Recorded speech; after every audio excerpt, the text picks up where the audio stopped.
Excellent. Okay. Can you guys see the screen? Is there annoying controls at the bottom or any gray boxes or anything like that? You're pretty.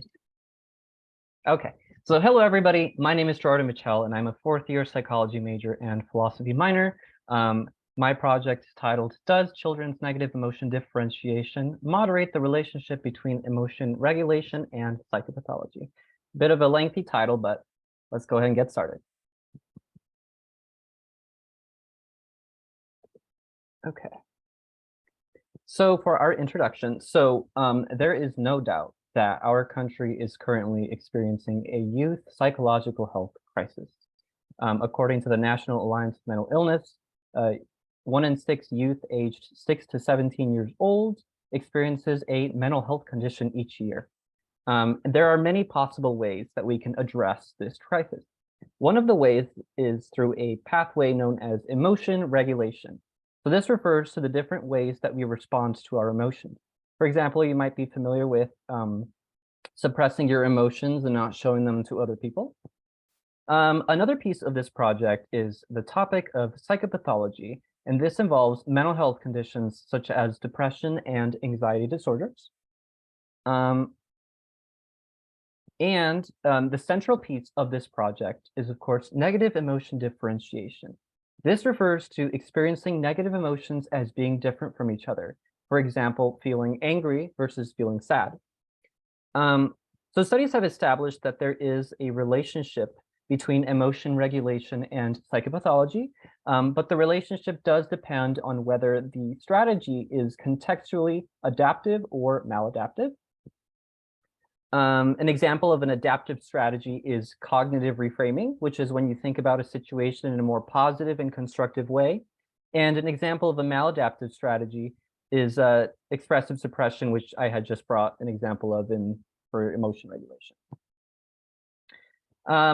Negative emotion differentiation and emotion regulation have been found to be related as well, in that adaptive emotion regulation strategies,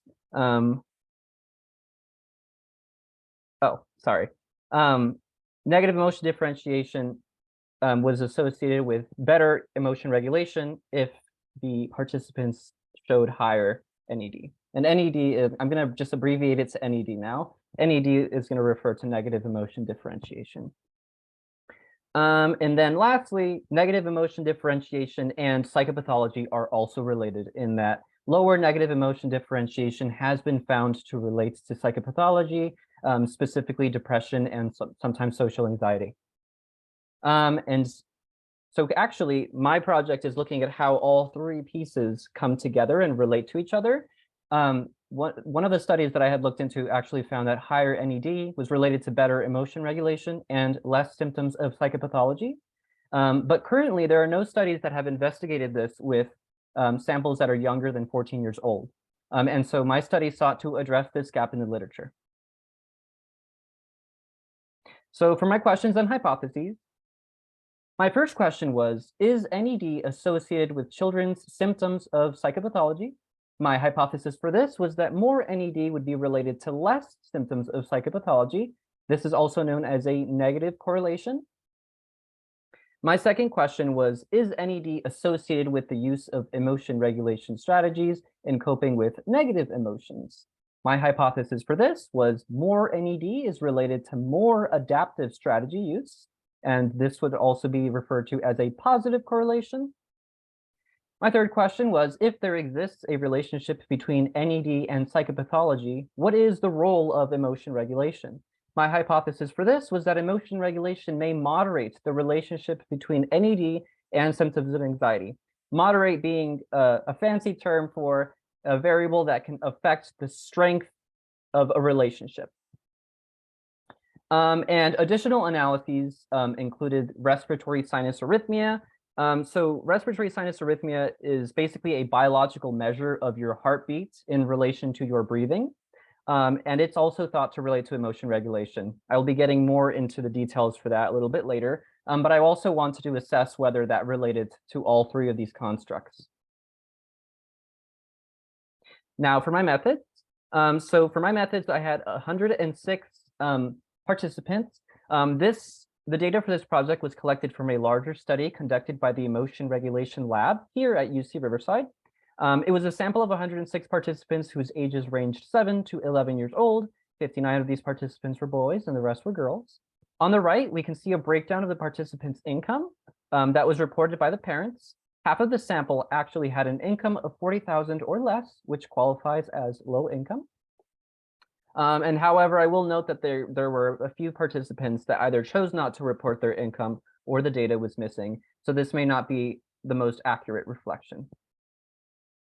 Now moving on to child race. So we can see that actually our sample was predominantly Hispanic and mixed, and this represents more than half of the sample. And now moving on to methods and how we measured these constructs. So for negative emotion differentiation, we had used self-reports that had been given to the children 5 times throughout their visit for when they came into a lab visit. They were asked during these 5 times how strongly they felt a certain emotion with 4 different intensities. And you can see that in figure number 3. And specifically, we were looking into anger, sadness, and fear. And in order to compute a negative emotion differentiation score, what we did was we took the variance in self-reports for those 3 negative emotions at each time point, and then we averaged them across different time points to obtain one final score of NED. For measuring emotion regulation, we used 2 measures. The first measure was autobiographical emotion interviews. In these interviews, kids had been asked about what regulation strategies they used for coping with negative situations. In the sample, the last 3 strategies had been grouped together as maladaptive strategies for statistical reasons.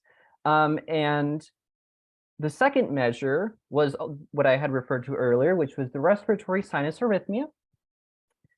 So again, respiratory sinus arrhythmia is your heartbeat in relation to your breathing. And it's actually thought to be an indicator of better emotion regulatory capacity, although results are somewhat mixed.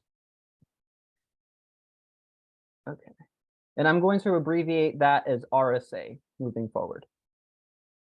And now for psychopathology. So for measuring psychopathology, we used 2 different measures that had been filled out by the parents regarding their children's symptoms. The first one was the SCARED questionnaire, which specifically looked into different types of anxiety. And the second one that we used was the health behavior questionnaire, which looked into internalizing behaviors such as depression. Now on to my results, the funnest part. So my first hypothesis, unfortunately, was not supported. There was no relationship found between negative emotion differentiation and psychopathology. And I will be explaining possibilities about this for why this is the case in the discussion section. For my third hypothesis, however, it was supported. It was actually found that for kids who did not use support-seeking behaviors, there was a positive relationship between negative emotion differentiation and separation anxiety. And this was actually the only significant association to emerge in which emotion regulation was a moderator. And now on to my most bizarre finding, which was that my second hypothesis had been that higher NED would be related to using more adaptive strategies, such as cognitive reframing. But this actually ended up not being the case. In fact, it was flipped around. So I have the statistics on the left-hand side, but I do want to direct your attention to the bar graph here on the right. So again, cognitive reframing refers to thinking about a situation in a more positive and constructive way. And the results showed that for kids who did not use cognitive reframing, they actually had a higher negative emotion differentiation score than children who did use cognitive reframing. So again, not expected, but we'll discuss what this could mean. And now on to my additional analyses, which involves that biological measure. So, well, let me go ahead and hide this for a second. So RSA was not found to be related to negative emotion differentiation, but it was found to be related to symptoms for some types of anxiety, but it depended on regulation strategy use. And this is specifically for children who had a higher resting RSA. So now I'll go ahead and show that overwhelming-ish table. No worries, I'll guide you through what's important here. So just a quick note that for the first box that's on the left here, but right below psychopathology symptoms, internalizing is again referring to symptoms of depression and other anxiety symptoms. And the last box that says total scared is the total score for anxiety that the children scored. So key takeaways.